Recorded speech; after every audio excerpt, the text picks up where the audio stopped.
Welcome to BizBytes, brought to you by Com Together, helping businesses like yours build their brand through telling amazing stories to engage and grow audiences on multiple platforms. Well, hello everyone, and welcome to another exciting episode of BizBytes. And I've got a fascinating guest with me today.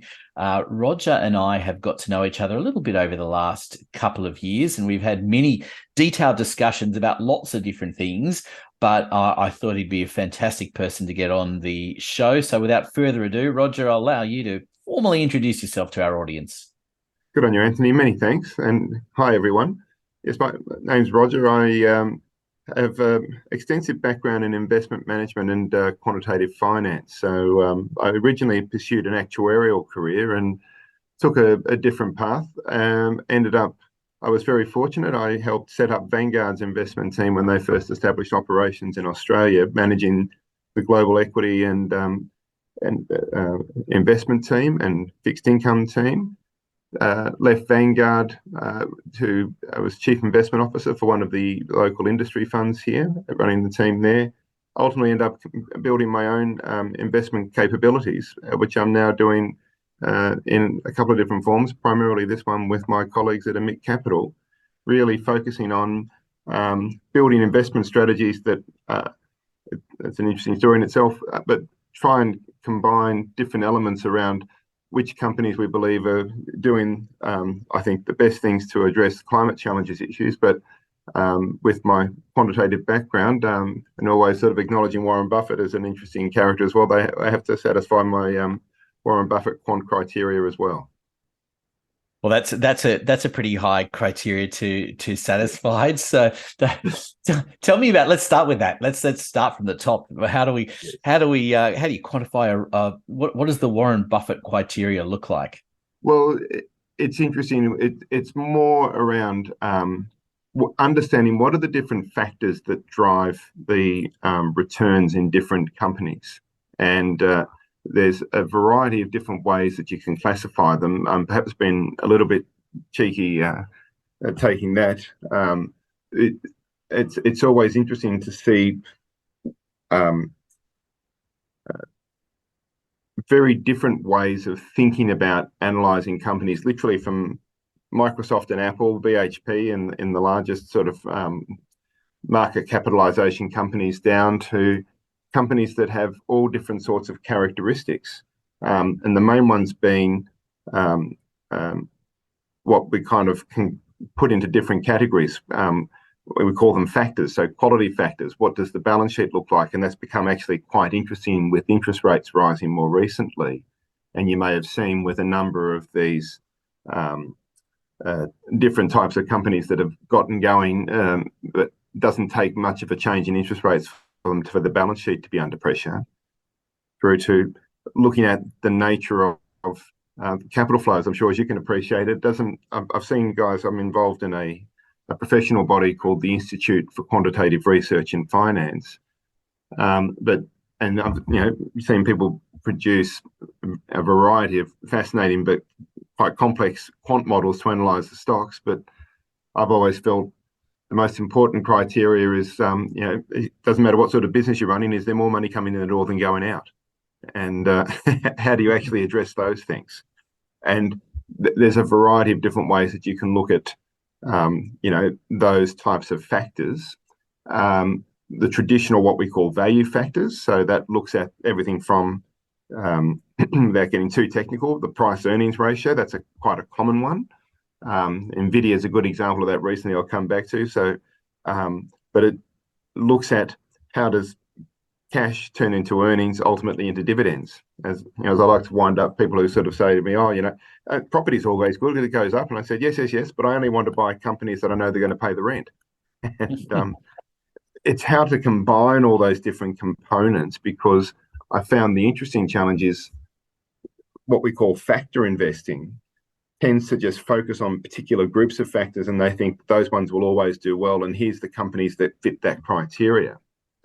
But I've found over it's a bit astonishing now. I've been managing portfolios for coming up to nearly 25 years now, how the factor emphasis changes over time. And I think you need to be able to adapt to accommodate those sorts of things. And, the portfolio as it currently stands it's presenting quite interesting challenges in that context. But it's always a really great way to be able to think, analyze, and construct and build portfolios. Yeah, it's such an interesting idea, isn't it? I mean, we go back to the beginning of that and saying you can't get too many better people to be guided by than Warren Buffett. He's obviously got a fair portfolio. He's got a knack. he's done all right for him. He's done all right for himself, Warren. He can shout dinner for us. He could, but just it's interesting to see.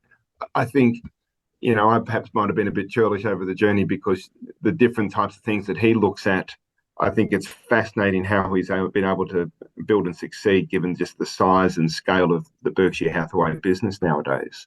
But I think there's always different things around, he has this theory around, okay, what sort of moat does the company have that prevents others from being able to encroach on its turf and having, I think, quite longer holding periods. In fact, I always love to remark that there's a sensible holding period for, shares somewhere between the day trader and Warren's favourite holding period, which is, I think he may have said himself, forever, if it's a good company.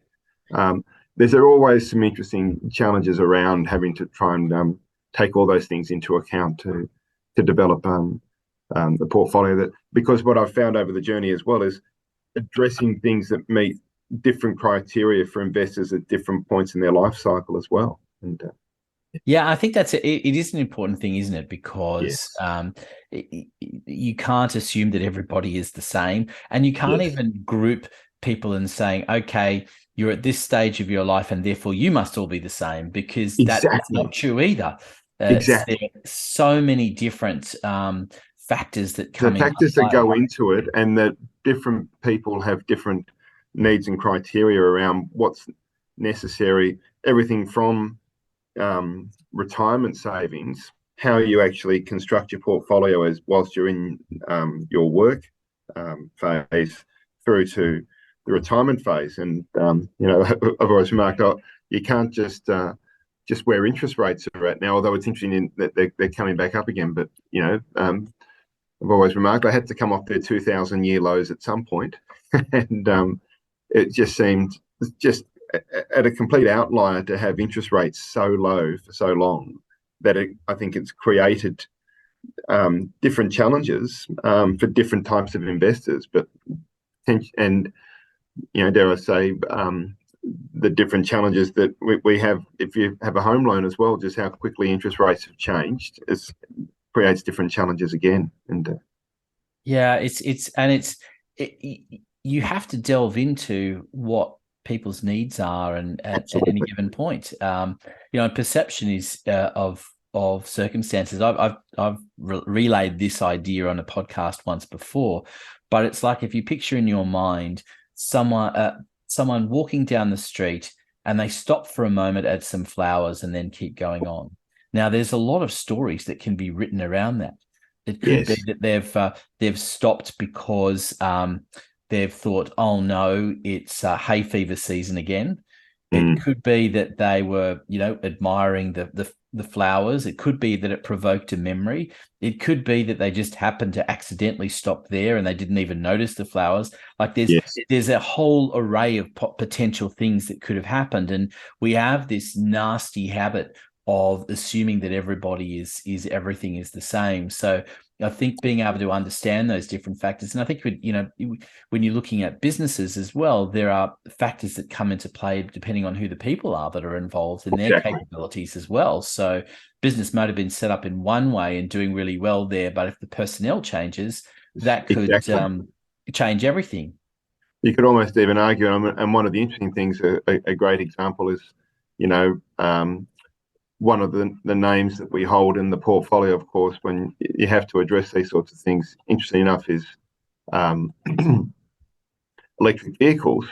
And all the I think the challenges that Tesla has had, while Elon Musk has been, I think, shall we say, politely, been sort of had his focus elsewhere, and how much of that though was directly the business is tied to what he's doing, and how you contrast that and compare it to other motor vehicle manufacturers as well. I think the fascinating thing about all of that is, to Tesla's credit, is how they've finally motivated the other motor vehicle manufacturers to finally pull their digit out and start addressing, we had to move away from combustion engines. And everything from what BYD now does to what Toyota's wanting to do with hydrogen engines. I don't claim to be, my colleague Matt, who established the business, has technical knowledge on that front. It's always fascinating having the conversation around those sorts of things. But then, like I said, that's the interesting challenge. I think Tesla has actually motivated the other manufacturers to do things, but they've kind of been dragged kicking and screaming a bit, haven't they? But then what's been interesting to see is how that's evolved with everything from looking at, okay, everyone knows that there's no point purchasing a combustion engine-based car anymore. Is it going to be a hybrid though, or a full electric car? And there's another mate of mine who's an engineer will bore you with all the technical reasons why he rates certain manufacturers over others based around the life of the battery and what are they going to do with it after it's finished. And I was like, geez, you wouldn't have thought about that sort of thing. And yeah, it is. I mean, look at it, and it's, you know, those factors are so huge, and yes, there's a lot of elements that can sometimes be difficult to 100% quantify, I imagine, as well. I mean, exactly. if you look at it, you and I are both fans of football, but I think we might follow Yes. different codes. But that's what happens when you're at different sides of the border. But I think the same sort of analogy goes there, that you don't see many football teams that win back to back to back to back, because there's a lot of things that happen. First of all, the team changes, players come and go, players get older, injuries happen. There are those factors, and the opposition understands better about how you, and analyzes how better to how you address that, and how it. they adapt and evolve to address and meet that as well. And there's always a new strategy that on how we're going to play and do something different, and that's and that will create a new trend that will null and void whatever tactic had got you to the top in the first place. So it's you know, businesses have to be that robust in it as well. And you're seeing that on the same side. So, you know, the other thing I think probably the more important emphasis that we sort of look at is, I suppose, how it's also been addressed, sort of evolving to address, you know, electricity generation, and you know, everything from renewables to what are the large scale electric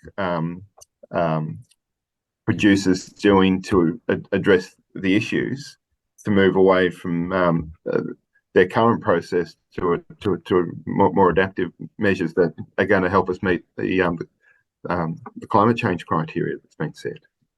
Yeah, absolutely. Oh, look, geez, and that whole rabbit warren. That's another whole other topic in itself. And like I said, I know Matt, when he talks very passionately on all that area, and this is the fascinating thing, how you kind of bring different areas of knowledge, and that's his area of knowledge and expertise, and that's like, right, we can combine all of that around addressing which companies within that criteria are better positioned to take advantage of that sort of thing. And around I the think that. Well, I think that's the important thing, that this is about. This is not playing lotto here. This is not just about, gee, my lucky number is this. Let's pick that. Let's pick those and hope. Anthony, I feel that's been the long run challenge of being involved in investment management. I think is helping to educate people not to think that investing in the share market is like buying a Tats ticket. It is just totally different. And you see all of these different challenges come and go, because there are spaces within the market where it can feel like that, between, you know, what we call the small cap and the micro cap space, where you, ironically enough, some of the companies that we're looking at fall into that space that can do spectacularly well, versus, I think, trying to have a more diversified portfolio that means that you can pick up on what I kind of describe as different factors, but you'll the other it'll perform well over time, and it's ensuring that you're doing that and that you're investing in viable businesses over the long run. Don't ever think that the share market and the type of investing that we do is a lucky dip or a lottery. You shouldn't ever think of the share market that way. No, and I think there's for too long that has been the case with a lot of people, and I Yes. think that I think what's really interesting as well. We're in a day and age where there's a lot of discussion, obviously, around crypto, Oh, yes. and those kinds I'm of glad areas. you raised it. I wasn't sure whether I was going to or not, because that is a different topic again, but almost in effect, I believe, you know, I'm probably putting it out there. I'm very skeptical on cryptocurrencies, and that's not to knock blockchain technology. Blockchain technology, I'm interested with, your technical knowledge as well. I think is fascinating, and the cryptos just happen to be the first thing that used it. But I I don't know is the honest answer, but I'm still very skeptical around what kind of role can a cryptocurrency play when ultimately those that want to use it are those that don't want governments and entities like them to see what they're doing.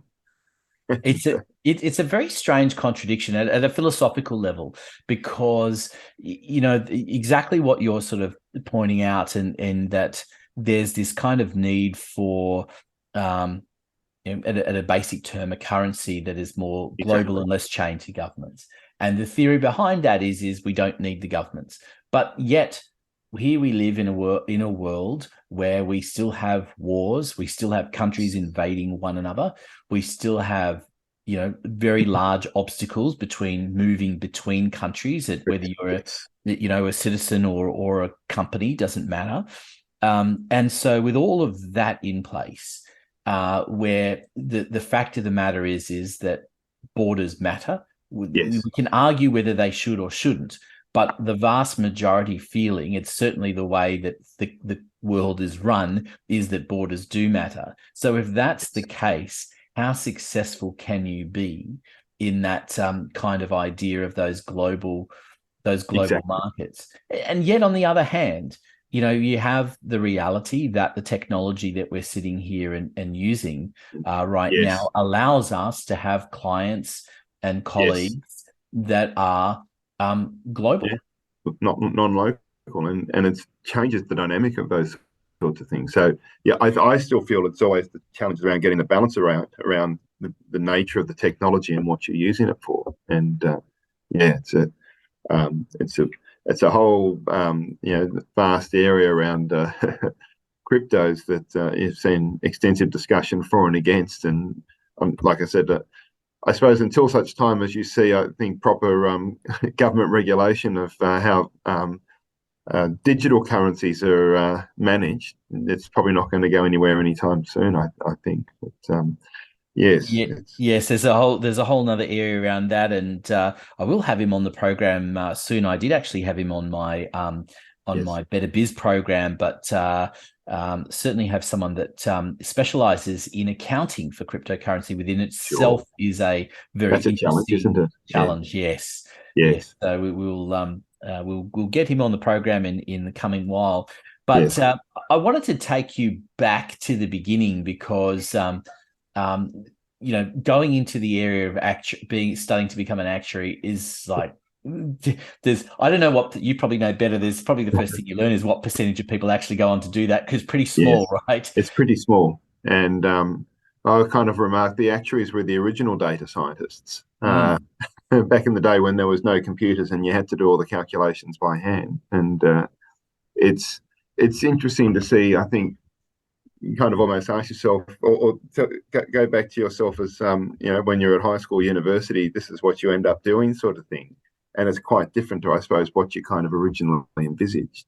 Um, it was because everyone used to ask, how did you become interested in actuarial studies, Rog? And it's like, well, I had to find something to do at work experience. And my father is an accountant, and remember the old CES job guides were by industry, and so there's the finance one. I'm reading about accountants, and it's kind of, yeah, it's all right. And I've just literally flicked the page, and actuaries next in alphabetical order. And it's like, oh yeah, because I've always enjoyed maths and been good at maths, and yeah, that sounds really interesting. And it's interesting to even see how the actuarial profession itself has evolved. I still stay in touch with a number of colleagues within the actuarial profession, even though I formally left it many years ago. But how I think, and it's interesting. Both of my brothers work in the insurance industry, and my younger brother is a medical research underwriter at a big American insurance company. He says, "Oh, mate, I love giving the actuaries a hard time because what do they rely the most on? Big data, and insuring medical research. You don't have a lot of that." Mm. So it's up to him to decide it. So it's always having a great conversation with him around some of these topics. But then I moved away from that into, I suppose, more on the treasury and derivatives and investment sort of management. And I'm interested in discussion topic, how you your career evolves, and if you're in the right place at the right time, how it can really change the way that you think about things. Oh, 100%. Again, something I Yes. have mentioned on this program before is that a mentor of mine, in a speech that he made many, many years ago, said, "Your career is nothing more than a collection of selected pivotal moments." Yes. And I'm a big believer that is the case, and there are those Absolutely. moments. I totally agree, Anthony, because I'm sure we can all identify certain ones as as it evolves. Good, bad, and otherwise. Absolutely, but I think it's fascinating, really, that there you are, working with your dad, going with your dad as an accountant, and you go, "Now let's go," looking at the numbers. And I think the interesting thing about numbers is when you just sort of delve into it, you're creating a story in there, Yes. and ultimately that's, I suppose that I totally agree with you. I've found the most interesting challenge with more quantitative type investment strategies is how to convert the numbers into a story, because there still always is, even with the types of strategies that we've built.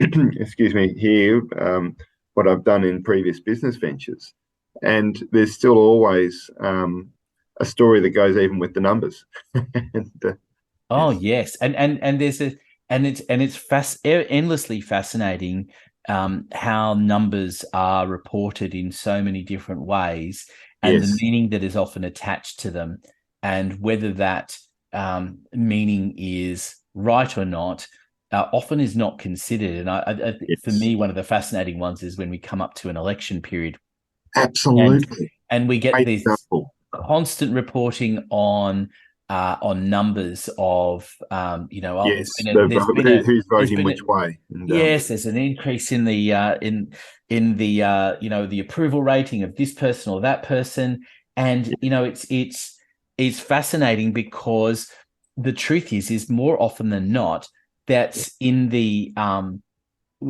within the standard deviation. yep, It's not even worth reporting the numbers, and yet exactly. it's been gone up by Look at it. Look 1%. at You're it. going, They're up by 1%. really? Yeah. Yeah. And dare I say, that's a great example, Anthony, of how to try and talk around, because that's quite a standard technique that you use when you're sampling these things, is what's the standard deviation? Because if you try doing it, 100 different times, you're going to get different numbers within a certain range. And so how different is that? And if you try and explain it to different people, you get either something from, "Oh, geez, that makes sense," to a totally glazed over look going, "What are you talking about?" And Yeah, well, and often the stories can defy what the numbers actually really are, exactly. because often you look at sample sizes and things and you go, yeah. I mean, Yeah. I won't mention the company that this was about, but I was only just listening to the radio earlier today, and there was a Yes. grab from a program recorded the day before, and they were referring to a trend that a company had released based on some so-called research that they'd done. Now, I would dare say that the sample size for the research was extremely small. They Yeah. went in. Unintentionally, probably. There was a marketing intent to create a headline and a story, which they have been very successful in creating some headlines around, because it was just different. Now, Yes. did they manipulate data in order to get that story out? Well, I'm not privy to the data, so I don't know, but Yes. I suspect so, because if they actually went in and asked this particular question in the first place, it would have been interesting. I don't know how, Yes. without revealing too much, it No, I just would totally have been a understand. fascinating question as to have asked. And I think that's the thing too, is that we joke about it, but in reality, the story that you tell around numbers can be very, very different Absolutely.